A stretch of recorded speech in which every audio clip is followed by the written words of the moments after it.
Time now to take a look at some of the latest health headlines. Joining us now, professor at Northwestern University Medical School and WGN Morning Medical News contributor, Dr. Lauren Streicher. It's nice to see you. Good morning. Good morning. So first thing up, a non-hormonal hot flash drug. Yeah, this is big. 80% of women as they go through perimenopause and postmenopause have hot flashes. And while we know estrogen is safe and effective, let's face it, over 90% of women are not going to take it and they don't take it. So they just suffer, sometimes 7, 10 years or longer. And there's also an impact on cardiovascular systems and et cetera. It's not just about being miserable. So this new drug was just FDA approved. It's been in the pipeline for years. It's called fezolinetant. The trade name is Veozah, and this is not a hormone. Basically what it does is it tricks the part of the brain that regulates temperature and needs estrogen to work into thinking that estrogen is doing its job. But it's not estrogen. It's this completely non-hormonal drug. It's a once-a-day drug, and it does significantly not only decrease the number of hot flashes, but the severity of hot flashes. So it is available, but there's always that one little glitch, and this particular glitch, it's not side effects. It actually, very few side effects, and it works in really huge populations. I mean, they tested it in black women, white women, Asian women, large women, small women, so that's great. It's the cost. If it's covered by insurance, terrific. If it's not covered by insurance, we're looking at like $500 a month. And women have hot flashes for an average of 7 to 10 years. So that's not sustainable. So I'm hoping it will be covered by insurance because it's a good drug, it's an important drug, and I'm glad we have another option in our toolkit for hot flashes. Another headline here, using hearing aids decreasing the risk of dementia. Dementia, you know, when we think of dementia and you think of risk factors, of course you think of family history and you think of old age. But it turns out that there's a risk factor that's not on everybody's radar that's huge, and that's hearing loss. There was a study that came out about 3 years ago that showed there was an enormous increase in risk of dementia in people who are hard of hearing. A new study was just released from the UK, over 400,000 people in this study, and what they found is that if you are hard of hearing, you have a 42% increased risk of developing dementia, all types, not just Alzheimer's, but all types of dementia. But here's where it gets really exciting.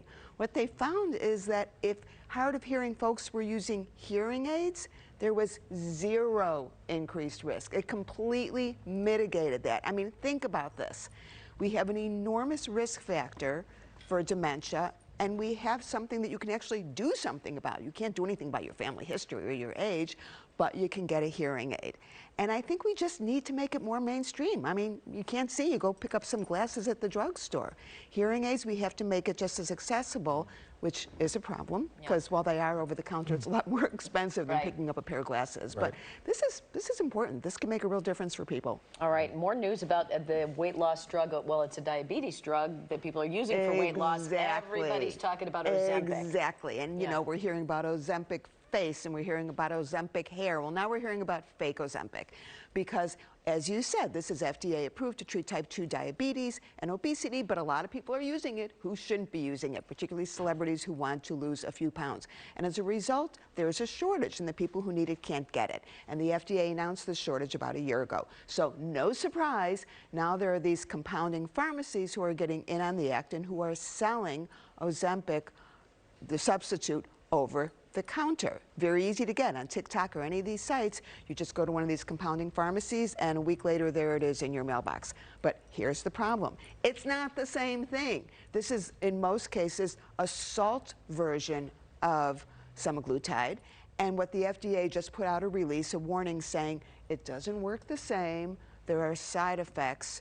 Don't use it. Don't use it. So this is not generic versions of the drug? This is not a generic version, right, exactly, because generic drugs are FDA tested and found to be safe and effective and basically the same as the commercial drug.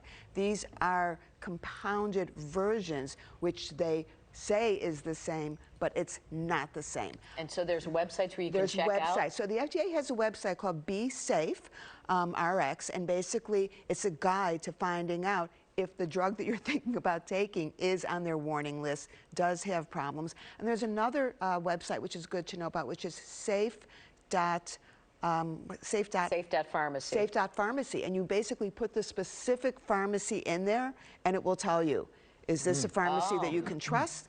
Is this a pharmacy that you can use to get your drug, or is this a pharmacy that you need to steer clear of? But people have to be careful. It's out there, and they're so appealing. They make it sound so safe. Oh, like, oh, you know, and it's not just about not being able to get it. It's about it being cheaper, you know, because when you think about people who are using it inappropriately and their insurance doesn't cover it, celebrities can afford to pay the big bucks. But for people who are just seeking, hey, I'd like to lose 5 pounds and I can get it inexpensively from one of these compounding pharmacies, buyer beware. All right, well, you can check out Dr. Stryker on social media. Thanks again for being here. Thank you.